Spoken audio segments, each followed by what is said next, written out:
Hey, you guys, this is Rachel here, the host of the Preacher Girl podcast. I just want to extend a huge welcome to you if this is your first time listening to this podcast. I'm really excited that you're here, and I hope that you are really encouraged from this episode. I just want to be upfront and honest with you that I am super busy right now, and so I am recording this intro on my phone, so I apologize for the audio quality, but as long as you can hear me, I think that's probably good for this time. But anyways, Josh and Jesse are all the way from New Zealand, and they are both pastors, and they're very involved in ministry. And I sat down with them for this interview over the phone, obviously, because we're both we're all very far from each other. And it was just a great conversation. Some of the things we talked about were pastoral ministry. We talked about addiction. That was a big topic here. So I just want to say, if you need some encouragement and some hope right now, definitely stay tuned. And because I know for me, I was super encouraged by the words that they shared, whether that was about addiction or other things that we talked about. So stay tuned. We had this interview over the summer back in July. So I know it's September right now, but I'm just super excited for you to hear this conversation. So stay tuned, and I hope you enjoy this episode.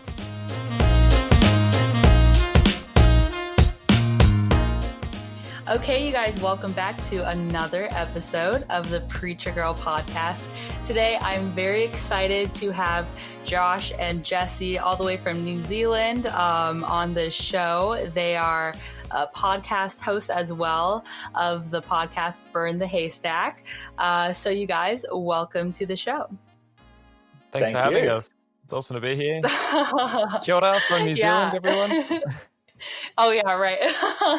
I mean, it's funny because I was thinking about this. I was like, most of my listeners are probably from Michigan, like maybe the Midwest, like Illinois, you know? So I feel like everyone's going to be very excited to like hear people from New Zealand. I don't know if that makes sense. This is like an exotic episode for you.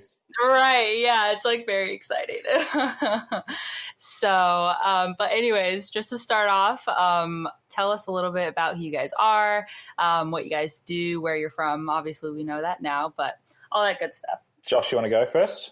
Sure. My name's Josh. Josh Stothers. I don't know if you need last names here, but I'm originally from Melbourne, Australia, and now I live in Hamilton, New Zealand, and I'm lead pastor at Hamilton Central Church. And I don't know what else I do. And co-host of Burn the Haystack. Awesome. Oh, married for 4 years and proud father of 2 cats. Oh, that's great. That is so great. His cats are very cute. I will admit that. They're asleep right next to me right now as we do this interview. Oh, that's adorable. There are times where one of Josh's cats will occasionally pop in to make a guest appearance on the podcast. Like he'll be talking and, you know, either Nora or Sunny will just like jump on Josh and mess something up or do something bizarre. And I'll be like talking and Josh will be like, "What, Sunny, what are you doing? Stop, Sunny, stop." That's hilarious. So if we ever hear that on the podcast, like now we'll know, right? Like I didn't even know that. Yeah. That's funny. So I guess, for me, I'm Jesse, also originally from Australia. Funny because, you know, obviously we rep New Zealand a lot, yet we're both Australians. So it is what it is. I was born in Sydney and I grew up, all over the place. My parents settled in beautiful little area called the Southern Highlands, about an hour and a half south of Sydney, which is where I spent the most of my childhood / teenage years. I went to Avondale to study ministry, just like Josh. Married for 3 years to Karina. We have no children, no cat babies, though I'm hoping soon we'll have a puppy. That would be really nice. We've been talking about it forever, but yeah, we'll get there one day. It's hard to get a dog when you're a renter, but yeah. Oh, I see. That makes sense. Yeah. Oh, well, that's great. Yeah. So you guys were telling me you both met at Avondale. That's a college in Australia or New Zealand? Which one is that? Yeah, that's basically the Adventist college you'd go to if you live in Australia or New Zealand. Okay. There are a couple of others in the South Pacific, but yeah. We don't really have the luxury that Americans have of being able to pick and choose what university to go to. We kind of just have Fulton College in the South Pacific, and then there's Avondale, but most people go to Avondale. Oh, there's also what's the one in Papua New Guinea? Pacific Union College. Oh no, it's a university now, Jesse. You have to get it right. Pacific University. Can't call it a college. It's a university. Yeah. That one's quite big, but yeah, it's not. Yeah, I don't know. Australians and Kiwis don't really go there. I don't know why that is. Actually, I'm not quite sure why that is, to be honest. But yeah. Anyway. Gotcha. Yeah. Well, that's interesting. Yeah, because there are like quite a few, as you guys know, there's like quite a few Adventist colleges here. And like, it's always like a big deal, you know, if you go to Academy, it's like, ooh, like which Adventist university are you going to go to, you know? Yeah. So, okay, gotcha. Well, that's cool. So, and then to like give everyone else some context too, how long have you guys been friends and everything? Well, are we friends? No, I'm kidding. I always thought we were more frenemies, but that's no. We met at Avondale. Josh was a year ahead of me, so he was kind of like, you know, he was in the big boys club. I was, you know, just starting out. You know how the hierarchy goes when it comes to, especially theology students. You know, you come in, you're a new year, and then you look at the year 2s and the year 3s and the year 4s. So. Josh came in a year ahead of me in theology, but you'd already been at Avondale for a little bit, eh, Josh? Oh, yeah. I studied teaching for a year before that as well, and then I decided not to be a teacher. Okay. Yeah. Gotcha. So that makes perfect sense. Yeah. Sorry, go ahead. Yeah, no, it is the thing to do. You come to Avondale as with any Adventist university or many universities, and you study what you think that you want to do, and then you change halfway through. I was pretty lucky. I got to stick out just one degree, so I only have debt for one degree, which I know is not the case for many people. Oh, wow. Yeah. But yeah.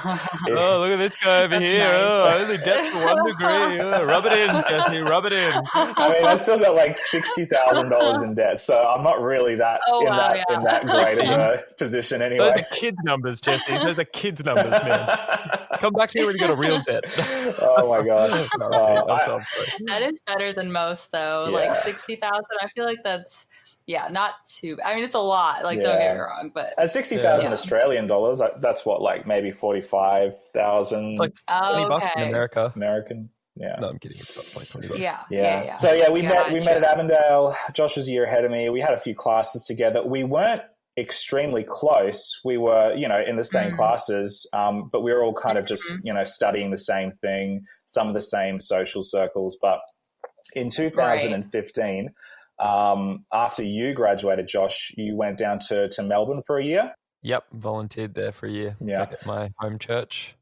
And then I had graduated that year. I was graduating at the end of 2015, and we both got a call to come to the North New Zealand conference. And it was kind of funny because it was a bit of a toss-up as to where we were going to end up going. We were both interviewed by sort of the same people to either come to Palmerston North, which is in the south of the North Island, or Tauranga, which is on the east coast, which is a beautiful coastal city. And it was kind of like a 50-50 toss of the coin who was going to end up where. I ended up going to Tauranga, and Josh ended up coming to Palmerston North, where you spent a number of years, and I moved here last year after doing my internship for 2 years in Tauranga. So when we started this podcast, we were both living here in Palmerston North, so that was really good. Oh, okay. Gotcha. So you were like recording like together for a while, like before you had to start recording separately, then it sounds like. Yeah. Our whole, I can't give you the exact number. Wait, I can look it up right now. I think I can remember which episode, but basically right up until episode, I think 46. Oh, Was wow. our, Yeah. they were all together, and I think after that they're all separate. Okay. Maybe I could be wrong. Just Okay. double check this. I mean, it's cool because you can't really even tell, like it sounds like they all sound really good. It's like you wouldn't know that you weren't like in the same room. You know what I mean? Recording. Yeah, and we've been really intentional to try and make sure that is the case, because to be honest, you do lose something when you're not in the same room together. I mean, we're talking via Zencaster right now, and it's great, but there is that extra element of being able to make eye contact with people and read body language. Yeah. For sure. Yeah, absolutely. Yeah. No, that's very true. Well, that's cool. That's very cool. I mean, we'll talk about it a little bit later, people who might want to like start their own podcast and stuff like that. But there's so much that goes into it. It's like there's so much work, and a lot of people maybe don't even realize like how much work you guys put into it and how much time you guys put into it, but kudos to you guys, for doing it, because your episodes are always very, fun and encouraging and helpful and all that good stuff, so thank you. It's always very cool. So I did want to ask you guys a little bit more about your podcast, like why you started it, about your motto, save the best, burn the rest, what that means. And so I don't know if you guys want to talk a little bit about that. That'd be great. Yeah. So we originally started off making some YouTube videos, YouTube and like Facebook videos. That was sort of under the label of the Josh and Jesse Show. Very creative. And we sort of came into YouTube, I think, at a bad time because they were changing all these algorithms and stuff. And it was basically just really hard to get any momentum. And we were putting hours of work into these YouTube videos. And then a lot of the times we put them out and people would tell us like, oh, like we want to hear more about this topic. We want to hear you guys unpack this. You've got such a distinct perspective. We want to hear more, please. And we actually had a bunch of people give us feedback that they'd love to hear this stuff in a podcast format. And so we came to the end of our first year of doing, I think we've been doing the YouTube videos for like 6 months or something. We came to the end of that year and we were just sort of having some time of reflection and praying. And then the opportunity came up when Jesse moved to the same city. And we were just like, well, maybe we should try a new direction. Maybe we should because we were thinking maybe we'll start a podcast on the side. But then we were like, well, maybe we'll just put all of our efforts into a podcast, do a full rebrand. So yeah, that's what we decided to do, and it took a while to get used to it because it's pretty different from YouTube. We actually, not a lot of people know this, but we actually recorded 2 or 3 whole episodes before we ever even released one, and then we didn't even release those first 2 or 3 because we were like, no, this isn't what we want. This isn't right. Right. Yeah, this isn't the feel. And that was for the podcast, right? Yeah. So we have these episodes. I think they're just sitting on probably Jesse's computer still. Somewhere. We just never released. Yeah, and we just like, no, look, we'll just leave them and we'll just take off and do other things. So I mean, that's honestly, I would actually say that was really helpful for us because we weren't like we have to release this. We kept delaying how long we'd start it, and because we never advertised it or anything, it was easy for us to keep delaying it.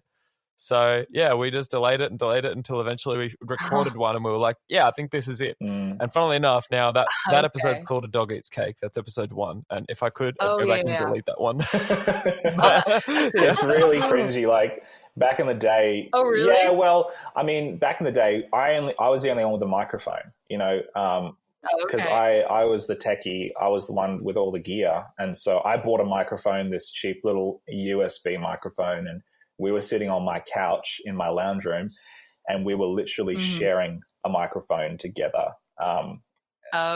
Sitting very close to each other.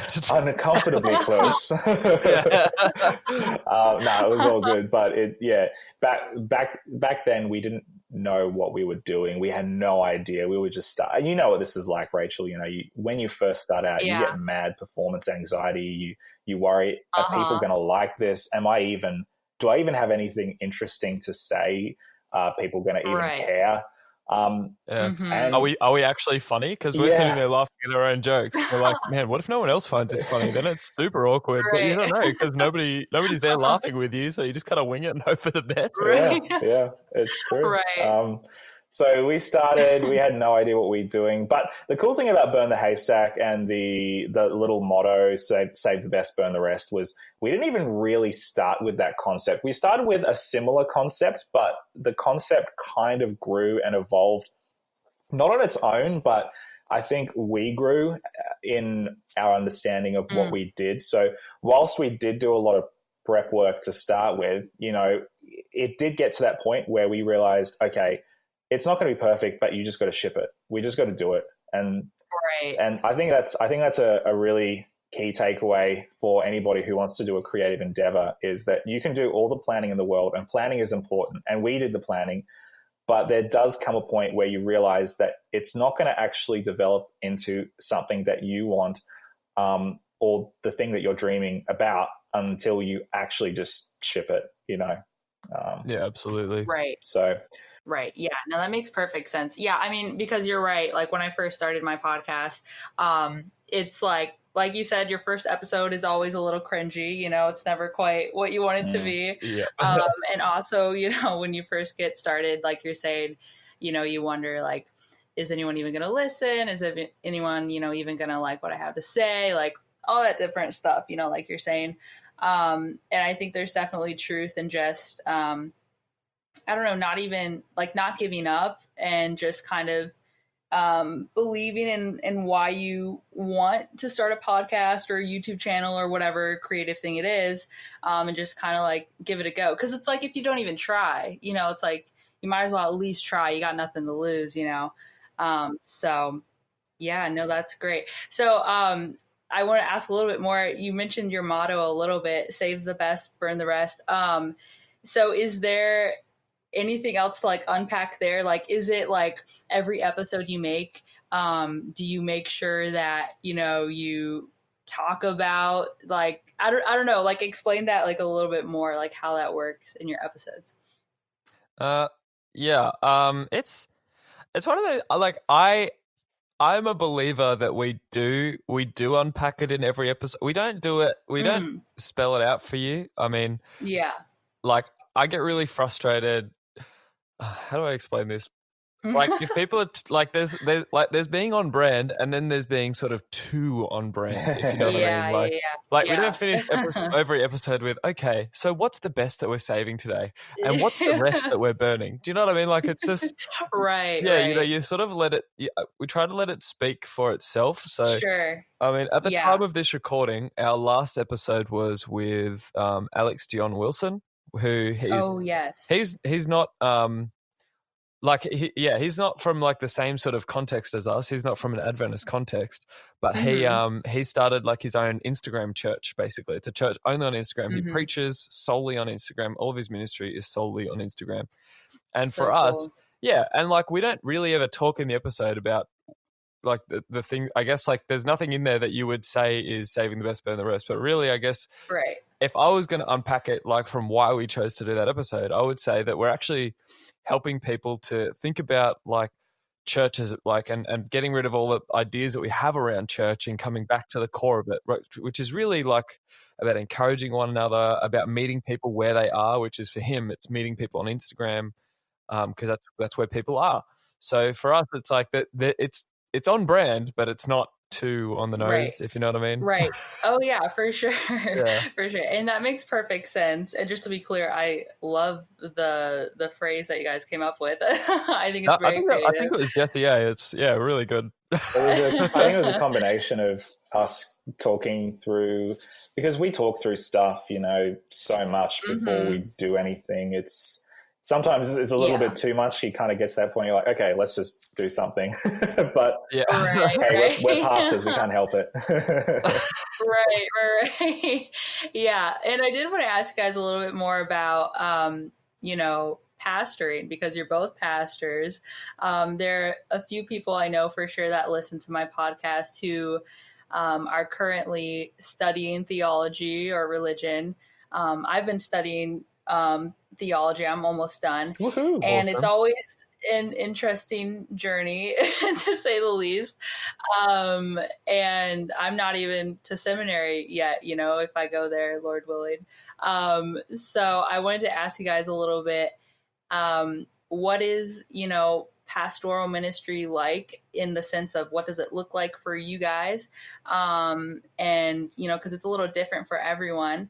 And the fact that you guys have a podcast says a lot, that you guys are definitely aware of where people spend their time. Not everyone's sitting at church anymore, So what does pastoral ministry look like for you guys, since that's what you guys do?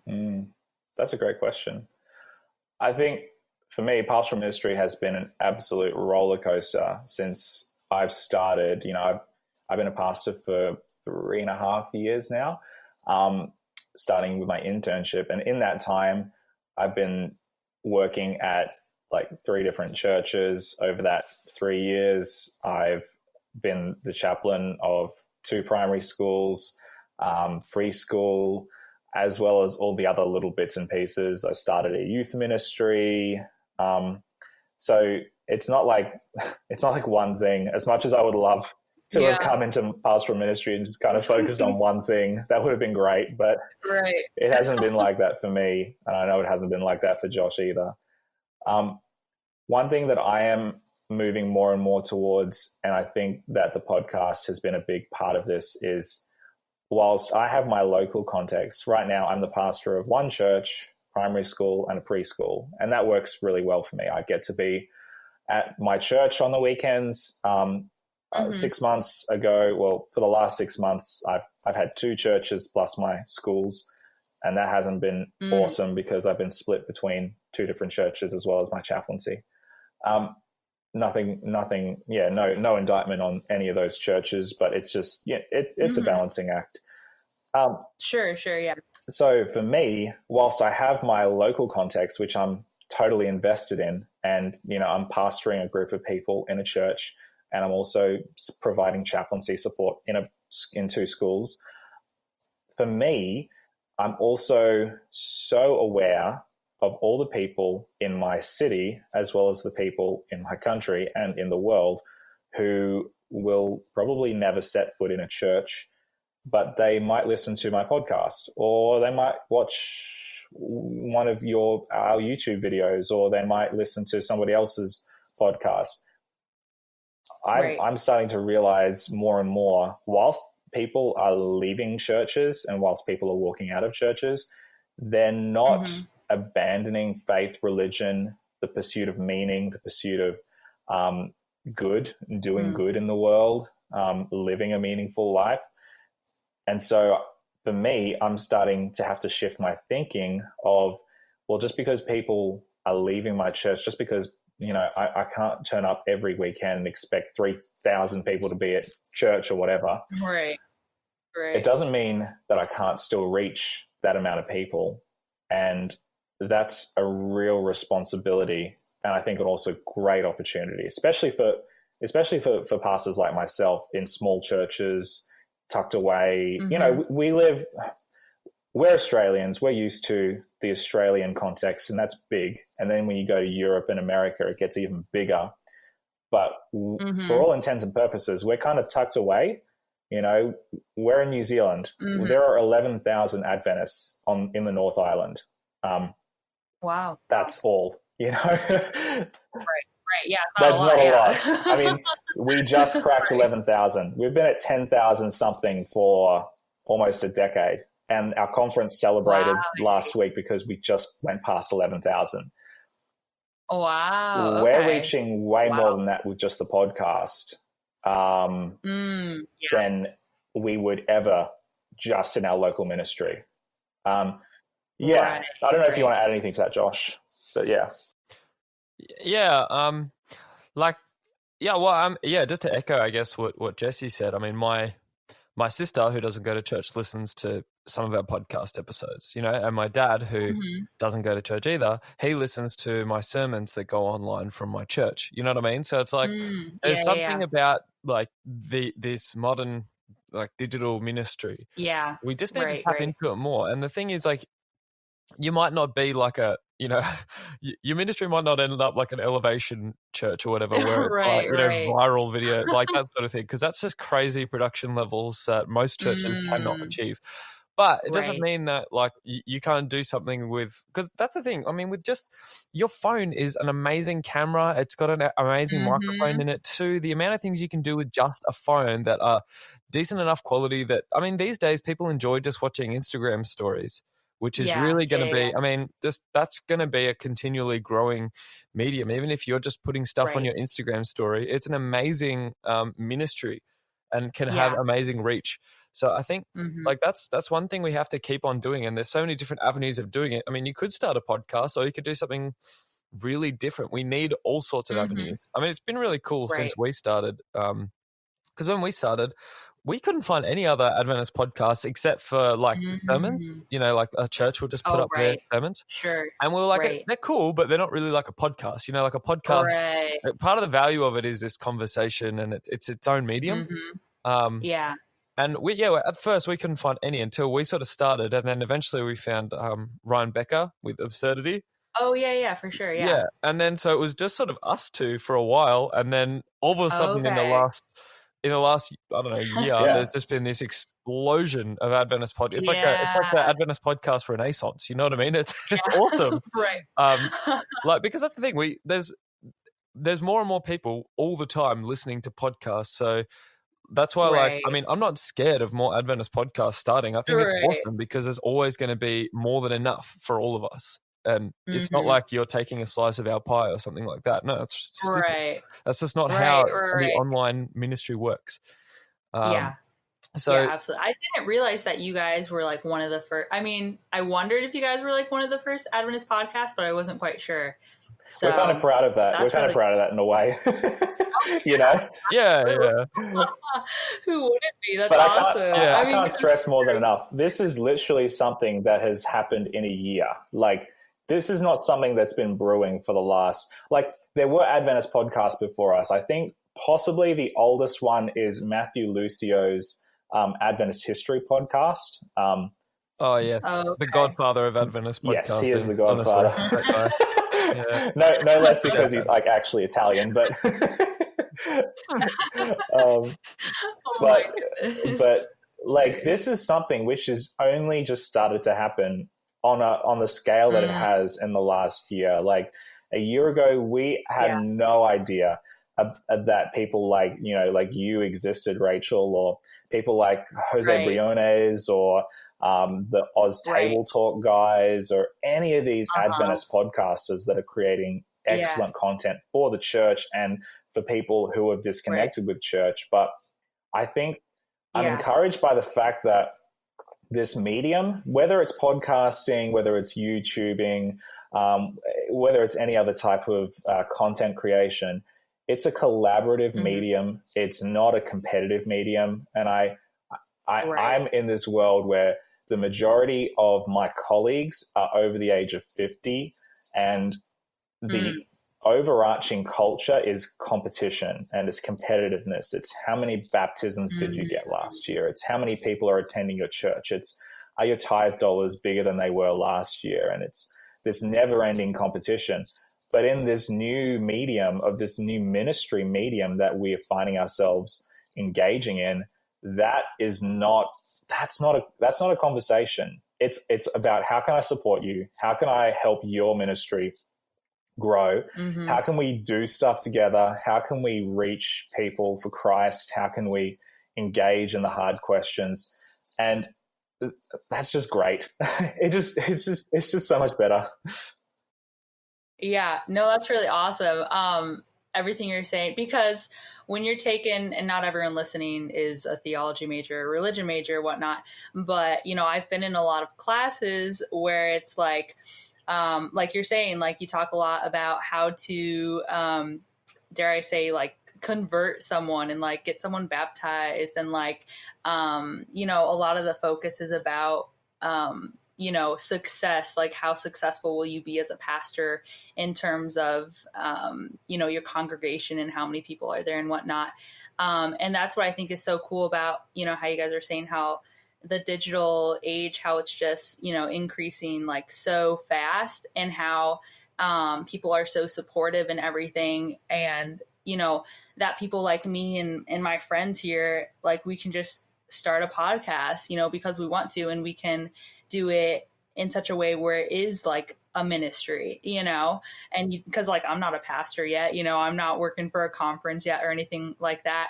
But the fact is that like this podcast to me like is a ministry, and it is something that I believe that, God, wanted me to do, and that he's using to, encourage people and stuff like that. And so it's just really cool to like be a part of that shift in time where it's not so much about, okay, you're studying religion, you're studying theology, so that means you're going to be a pastor in a church. Not to say that that's not great, because that is great, but you can do that and do something creative at the same time. Or you can just do a creative ministry and not, pastor a congregation. There's nothing wrong with both or either, Yeah, so totally. it's just really cool to like see that happening, and see what people like you guys are doing. And, it's really cool to see. So I think that's awesome that you guys, in a sense, you do it all, like it's like a lot of time. Like you guys are not only pastoring a congregation or more than one congregation, but you have a podcast, and, you have your own life. So it's just really cool to see, how you guys do it all too. It's very inspiring, to say the least. Well, so if I could just, touching on that, one thing that's been really great for us has been that we've got a really supportive conference behind us who've been super, not that they all listen to the podcast or anything, but Sure. like our leaders, they've always been like, yes, go for it, guys, and do this as part of your work time. Like this doesn't have to be a side thing for you. You can, like, I remember asking, I was like, hey, we've kind of started this thing, we've been doing it in our on the side, and it's really awesome, and it's really gaining traction. And I said, do you mind if we take a day a week to do this as part of our thing? And he said, yeah, no, that's awesome. Like you should, it'd be really good. So like that's part of the thing for us has been we've had a really good supportive conference behind us. Not that we really take a day a week anymore, because we both got too busy with other stuff. But right. but yeah, like just the fact that they're behind it, and I think that's a lot of thing. Like you feel like, if you feel like you have to go against your conference to do something like this, it's always going to be an uphill battle.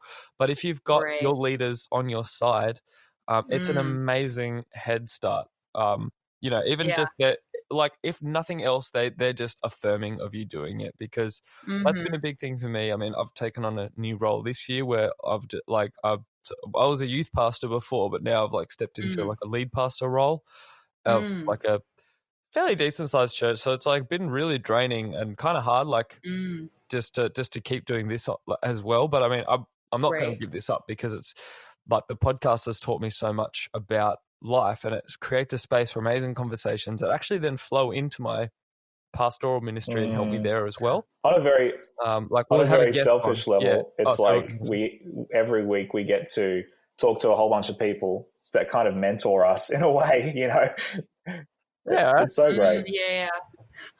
Yeah, that's the thing. Jess and I was talking about, like, even if everybody stopped listening, the podcast is just helpful for us, and that's sort of how we started and why we've always wanted to keep going, because there's been awesome conversations with people, and they'll recommend a book to us, and then we'll go and read that book, and it is so helpful to all of these things. Or they'll tell us just a little pearl of wisdom, and I'm like, oh, that really helps in this thing that I'm dealing with right now. So it flows into both for us, which is cool. And I think if you can make something like that happen too, even better. Yeah. That's awesome. That's really, really awesome to hear. And the fact that your conference is so encouraging that it's almost like a part of your work schedule or whatever, I think that's really great, because I really know nothing about how much that works, So I'm not quite there yet. So so that's really cool. That's really cool. I have a few other questions for you guys along the lines of faith and having a relationship with God and all that. So I have a lot of younger listeners, college age listeners, like high school listeners. And so a lot of them have ups and downs, and we all do. Yeah, fully. But what advice do you have for those who may be struggling, with their walk with God or different things like that? Josh, you want to answer this one? Josh is like youth ministry, like a genius with youth ministry. This is a great question for him. I was sitting there, I'm like, if I'm quiet, maybe Jesse will just jump in and answer. Like, dang, he called me out.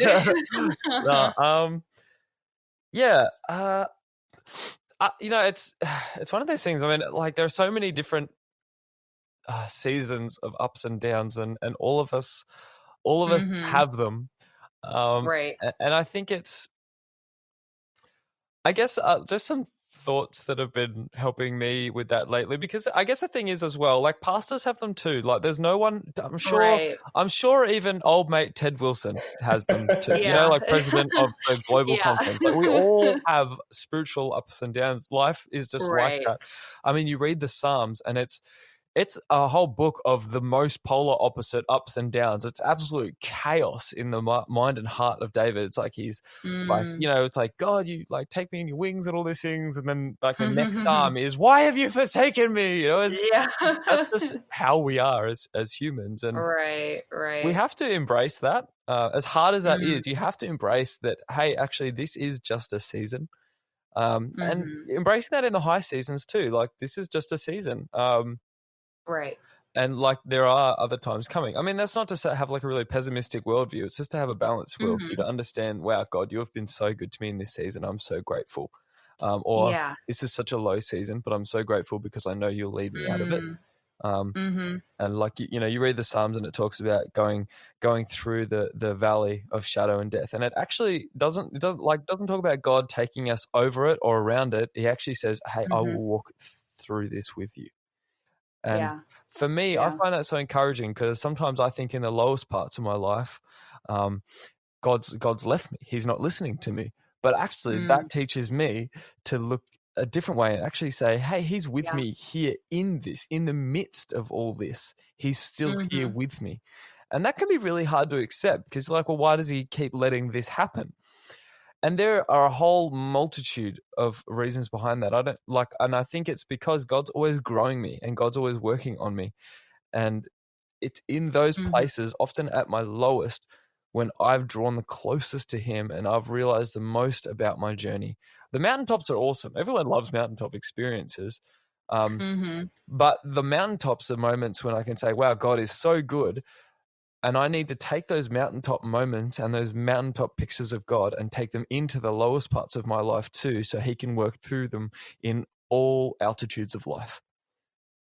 Yeah, that's really, really good. It's true, because like, when you're in those low points, like, you gotta, like, you can't just give up. And also that's where a lot of growth happens, and especially for those who are listening who might still be in high school. I've heard a lot of I spoke at this youth retreat for high school students earlier this year. Oh, cool. And they, it was really, really awesome to be, a part of their community and everything. And a lot of them were kind of sharing how, they struggle with different things. And we'll be talking a little bit about like addiction more specifically.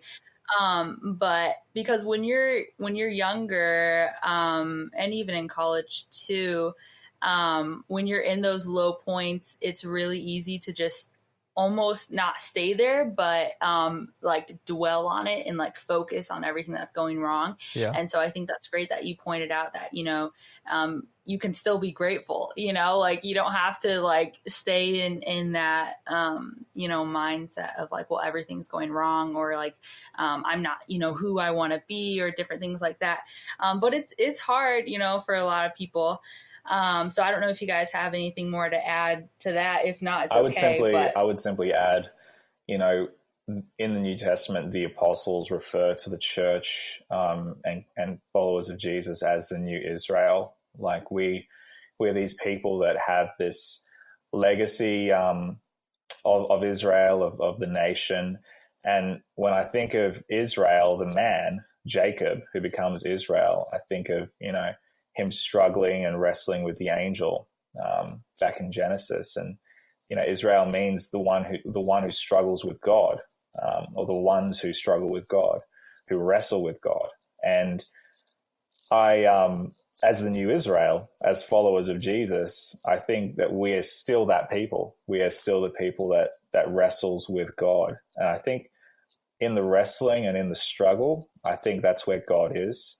God isn't necessarily, God is at the ascent. He's at the high point. He's at the mountaintop. You know, when we think of temple theology and we think of mountaintop theology, you know, the temple is the place where heaven and earth meets. And, you know, we are called to be temples, but we're also called to be people who struggle, and people who wrestle, and people who don't always have it all together. And God never asks us to. And so it's an uncomfortable thought, because when I was a teenager, when I was in high school, when I was going through college, I thought that the aim of being a Christian was to reach this saint-like status, to become like my version of Mother Teresa, to reach enlightenment, or to reach this point in my life where I arrive. And the older that I get, because I'm so old, I've realized that that's probably never going to happen this side of eternity. And I've had to come to terms with that my struggles with God, sometimes they have a resolution, and sometimes I grow out of it, but sometimes they don't. And I've had to learn to be okay with that sometimes. And I think most people are as well. Yeah. No, that's all really good. And along those lines, when it comes to addiction, and there's so many different forms of it, and you know, intensities or whatnot, what advice do you guys have for those who, you know, they're trying to overcome an addiction? Maybe it's been like years, you know, like 5-6 years, and they've been praying about it, and they just feel like no matter, you know, how hard they try to overcome this addiction, that it's just not happening for them. What advice and, you know, encouragement do you guys have for that? We did an episode very early on about video games, and we talked about how for both of us, internet addiction has been a pretty big thing. You know, Josh with World of Warcraft, which was something that I don't know if you want to share about that, Josh. Yeah, I'll share after. You keep going. All right, cool. But you know, I've had the same thing, and I think our generation, the two big addictions in our generation is probably technology related, and then porn, which is also technology related, I suppose. And I'm a recovering tech addict, I suppose you could say. It's hard. It's very murky to define that, I guess. And I'm also a recovering porn addict as well. And I say recovering, and I think it's really important to use that word, because I don't think anybody who's an addict, it's hard to say this, but I think it's difficult for anybody to say, I've kicked the habit and I'm never going back. I think that's just the nature of addiction. Sure. Yeah. And even though, you know, you may have, not touched porn or touched drugs or touched alcohol for 5, 10, 15 years, there's part of that that's always there in you. I think it's important to recognize that. And whilst I do believe that God can supernaturally deliver people, and I believe God supernaturally delivered me from porn addiction, and that's amazing. You know, I'll be lying if I said there hadn't been relapses afterwards, which is why I think it's important to say recovering, because it acknowledges that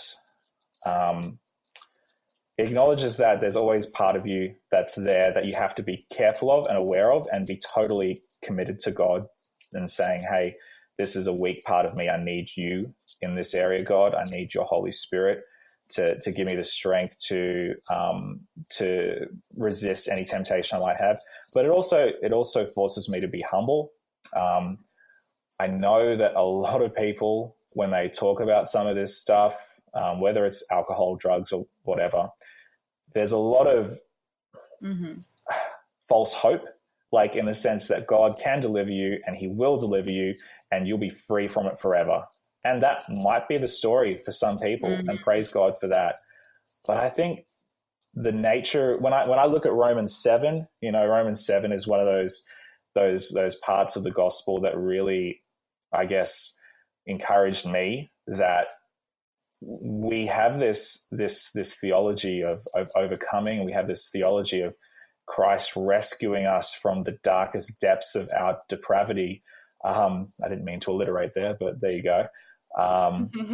But we also have this sinful nature that we have to contend with day by day. And we also have this thing that is, a part of us, and it's really, really pernicious, and it can come out at the worst of times.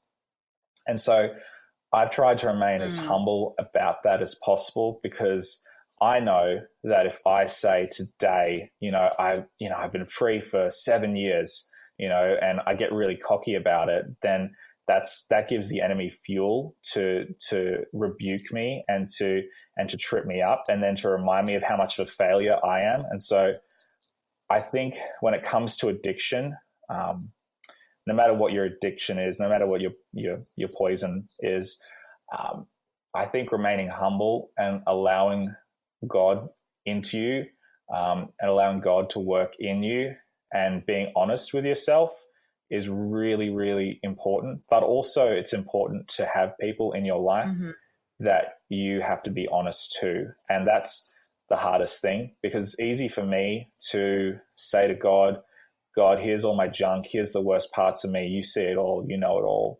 But it's a lot harder to open up to that person and risk them judging you or risk them rejecting you.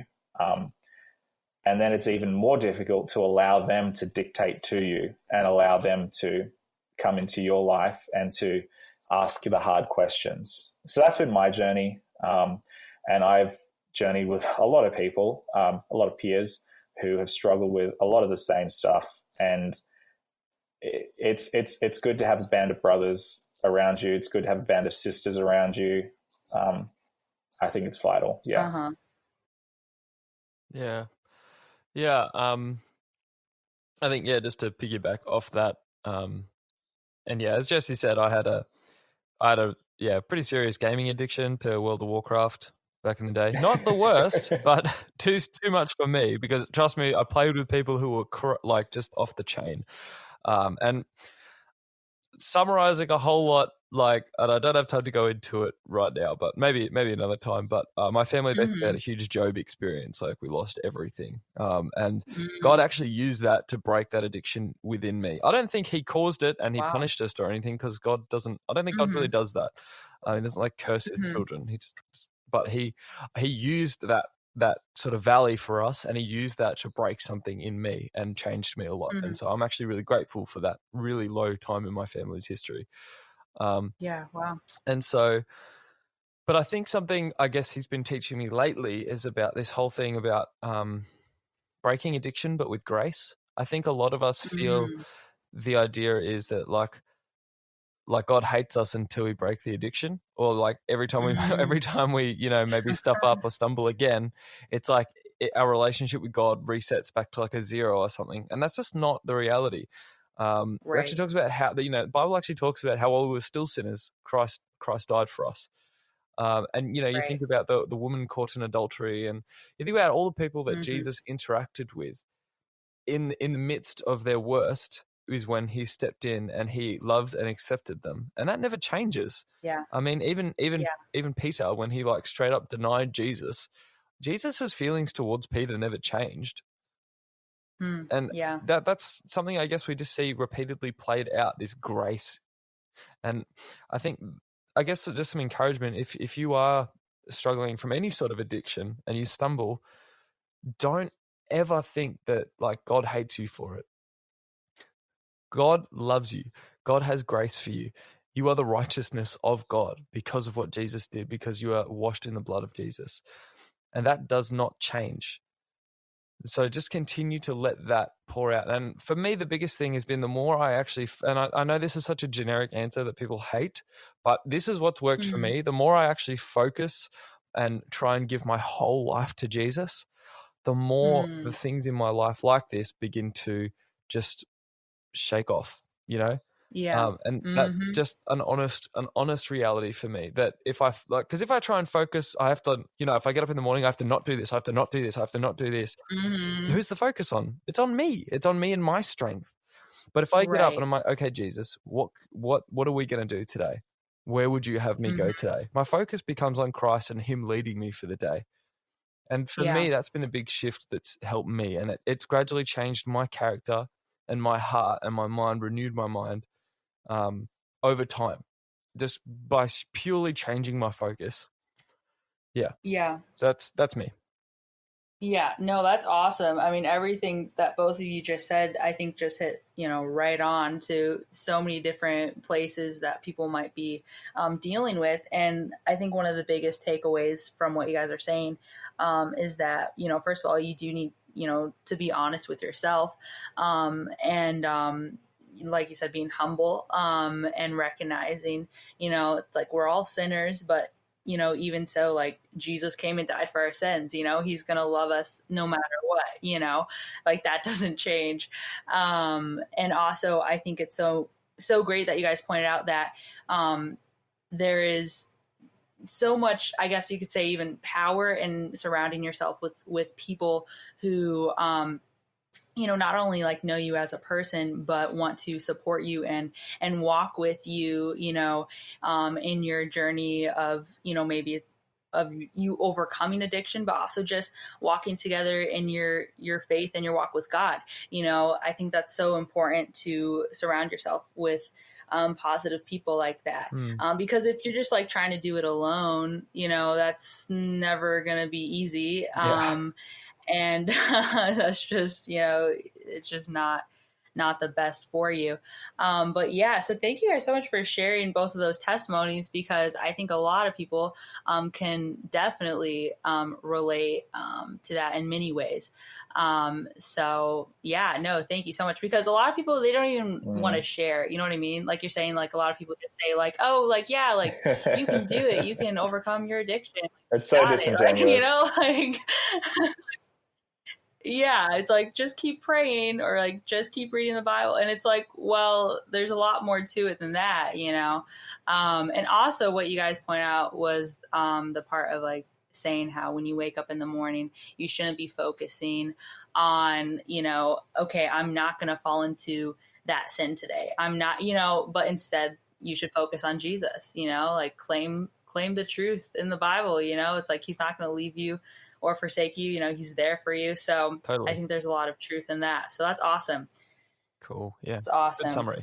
So moving kind of a little away from that, but kind of similar, second to last question here. So maybe, a lot of people struggle with letting go of the past. So maybe they've overcome this addiction and they still feel like maybe they're not good enough, or they feel like they're never going to be good enough for the people in their life, maybe, or for God or whatnot. So letting go of the past, what would you guys say to people who are struggling to just let go of that past that they might have, So what would you guys say to that? Yeah, I don't know. And it's kind of a big question in the sense of like, okay, well, like, what do you do? But like, I guess I'm just asking, like, say someone's like struggled with like, X, Y, and Z of an addiction, and now they feel like, they're free from that. But maybe they're scared of like falling back into it, or maybe they just keep like, looking in the past. How can someone like stop looking in the past and start looking more towards the future, I guess? Like, what does that look like practically, I guess, like in your daily life? Yeah. It is really big, eh? I'm like trying to, but I don't know if you can ever 100% let go of your past, if that makes sense. Like that's, I mean, unless you have like a mad case of amnesia or something, that's always going to be with you. I think, I don't know, maybe that's wrong, but for me, that's how it's been, I guess. And I think like in 2 Corinthians, chapter 5, it talks about how like we're a new creation in Christ. And I think like that doesn't mean that now you're a perfect creation or anything. It means you're something new. God's continuously making something new in you. And, you know, each day is kind of a new day in Christ. And I think we have to get really comfortable with saying, I'm not where I want to be, but I'm getting better. I think it's something practical for me. It's like getting comfortable with that idea. It's like I might not be where I want to be in this part of my life, but like through the grace of God, I'm getting better, and He's making all things new in me. And I think that's been like helpful for me, because there are things. I mean, honestly, even looking back to in my first like 3 years at Avondale, like when I was teaching in theology, I think about how I was back then, and I cringe at it, even though I was like saved by that point, you know what I mean? And I was radically pursuing Jesus. But I think back to some of the things I said to people. I think about some of the ideas I had about church. I think about, oh gosh, I'm cringing just thinking about it now. But I mean, like I cringe about because God has continuously grown me. He's made me. You know what I mean? Like you're never going to be at a perfect state. And so there's sort of a mindset you have to accept that I'm not where I want to be, but I'm getting better. That's I don't know, maybe about the best I've got, but so Jesse's got way more wisdom. No. Josh is great. I love Josh. Sounds like condescending when you say it like good. that. It's good because I look back at what I used to say and do, and I cringe as well. But I think your past can either be a ghost that haunts you, or it can be something that helps you get to where you want to go tomorrow. You know, I've been putting off reading. I've been off and on reading Jordan Peterson's 12 Rules for Life, and great book. Recently, I read his rule, compare yourself to who you were yesterday, not to somebody else. And I think it's important that we look back at our past, because I think it can be quite utilitarian to look back at who we used to be. And as a way of reminding ourselves of who we want to be tomorrow or 5 years in the future. I know a lot of people are really haunted by their past. They feel like they've made this mistake or that mistake, and we all haunted by our mistakes in one way, shape, or form. Some of us have made smaller mistakes, some of us have made bigger mistakes. But I think every mistake has the potential to teach us something about ourselves, to teach us something about the world around us. And I think it's really important to see that in context, to see ourselves as an ever-growing species, as a constantly growing organism, in our relationship with God, in our relationship with people, in our vocation. I think that if we're the sort of person that allows our past to hold us back from our future, then God's really going to struggle to work with us. And that is a real danger. And I do feel for people who are stuck in that sense. You know, I think of friends who I've grown up with, and they're still doing the same thing that they did 10 years ago. And they're still visiting the same places, and they're still hanging out with the same people. I'm not saying any of, 10 years ago, the people they were hanging out with and the things that they were doing are bad, but some people, they put their lives on hold because they're afraid of growth, or they're afraid to try new things, or they're racked by anxiety. And I do feel for people in that stage. It's hard for me because I'm the sort of person who lets go of things way too quickly. I'm very quick to move on and to, go to the next thing. And maybe it's just part of my personality. But I think we have to see ourselves in the light of who we used to be, but also allow that to propel us forward into the future. If people are being held back by their past, if people are, they just can't move on, I think maybe you just need to make a change. Maybe you need to start getting a different brand of coffee, or maybe you need to move house, or maybe you need to change jobs, or maybe you need to stop hanging out with the same people. I think there is a lot to be said for making small incremental changes over time, which eventuate into large overarching life changes. I think that's really important. Right. And I think that, that's worked for me at least. Mm-hmm. Right. No, that's awesome for sure. Everything both of you guys were saying. And something that stands out to me along those lines is that I feel like there's power in like sharing your testimony. Oh yeah. Like for other people to hear, like what you guys were sharing earlier, like, your testimony of, what you've struggled with in the past and like, how God has, helped you through that, because no matter where you are in your life, like you're saying, like, it's not like life gets easier as you get older, right? There's always going to be those ups and downs. But, we have that choice of, are we going to use, I guess, your past, am I going to share that testimony to encourage someone else who maybe is younger than me, who maybe is older than me? You just never know. I just feel like there's really power in sharing your testimony. But also like you guys are saying, don't like keep looking back and never change. It's good to make those small changes and try to grow every day. So I think that's all awesome. So thank you guys for sharing. That's awesome. Oh, no problem. I will say as well, one thing I should add, and this is actually from, it just sort of sparked when Jesse was saying he was reading that book by Jordan Peterson, 12 Rules for Life. If you're like, just on a really practical level, if your past is really eating you up, one really helpful thing, I mean, for me, like if I'm trying to process that stuff, I write a song about it, like I sing it. For me, like I don't, like that helps me, but like things like actually physically writing down your frustrations and writing down like what's eating you up can actually be really helpful. And then even something as practical, like I'm not really a journaler or much of a writer or anything. That's why I do it through song personally.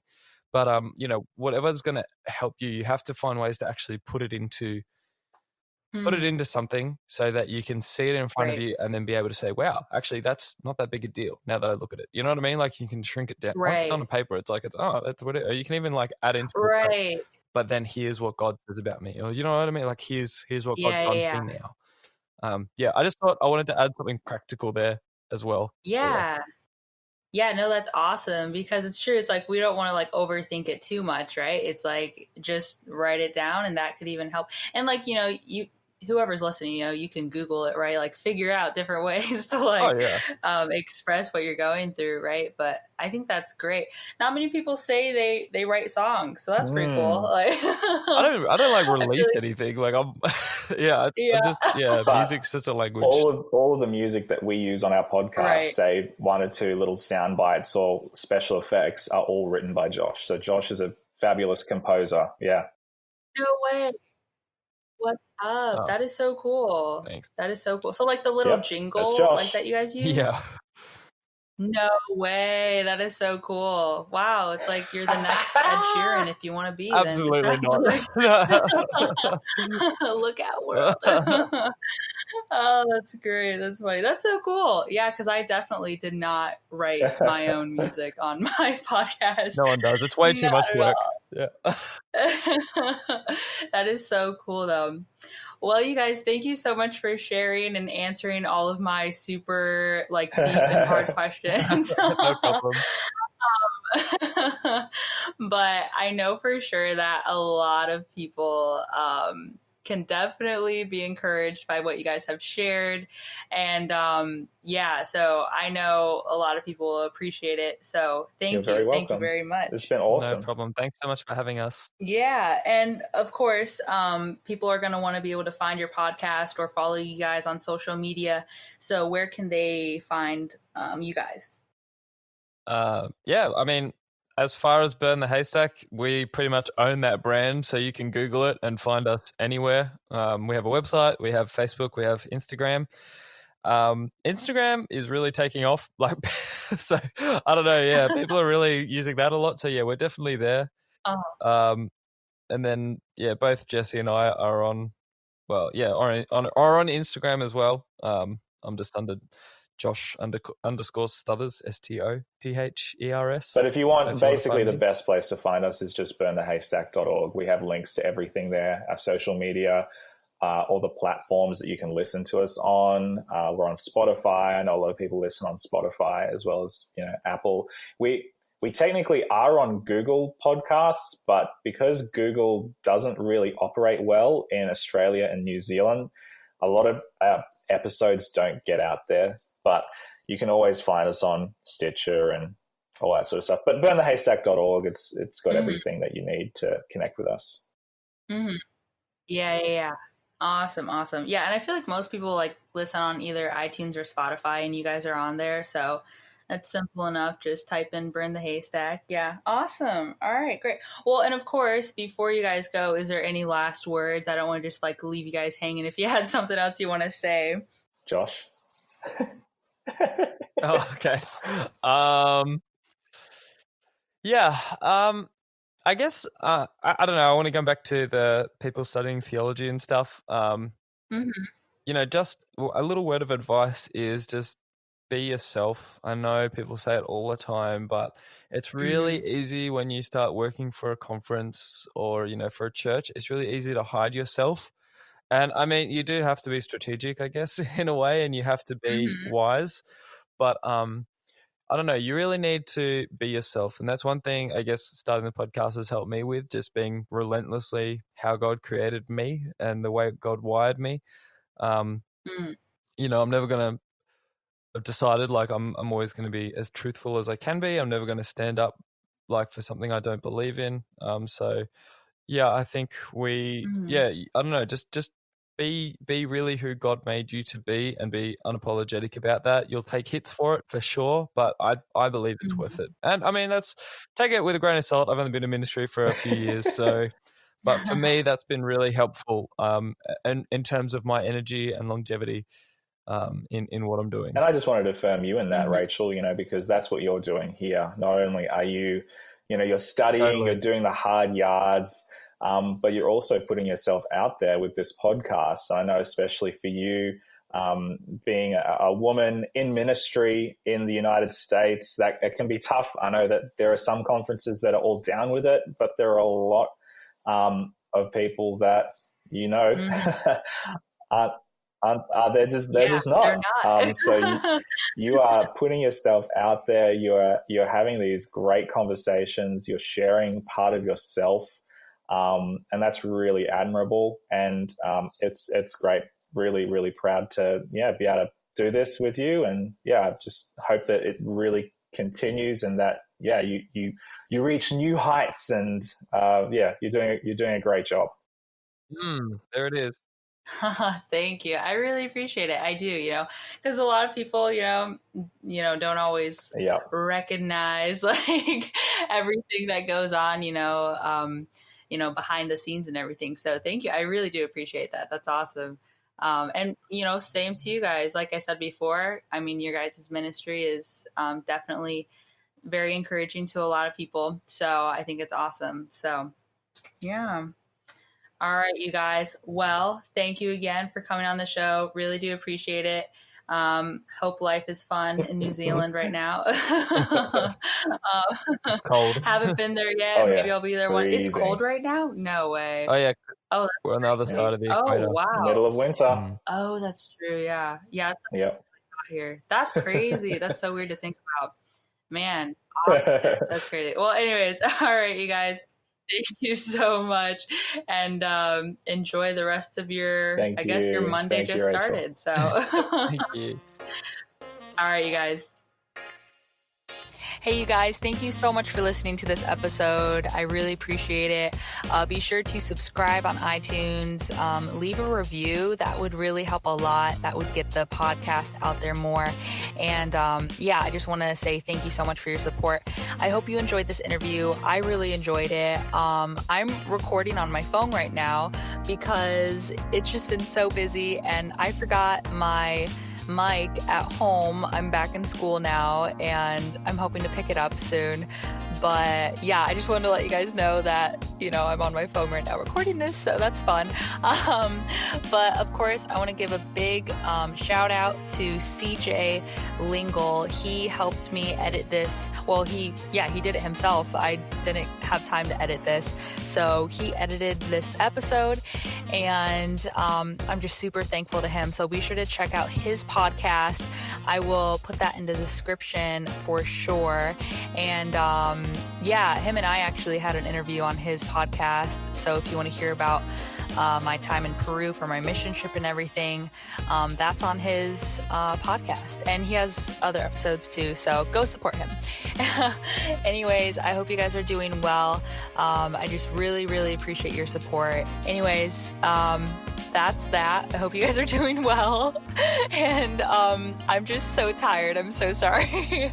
And lastly, I'm sorry it took so long to get this episode out, but I believe it was worth the wait to make sure it was done right.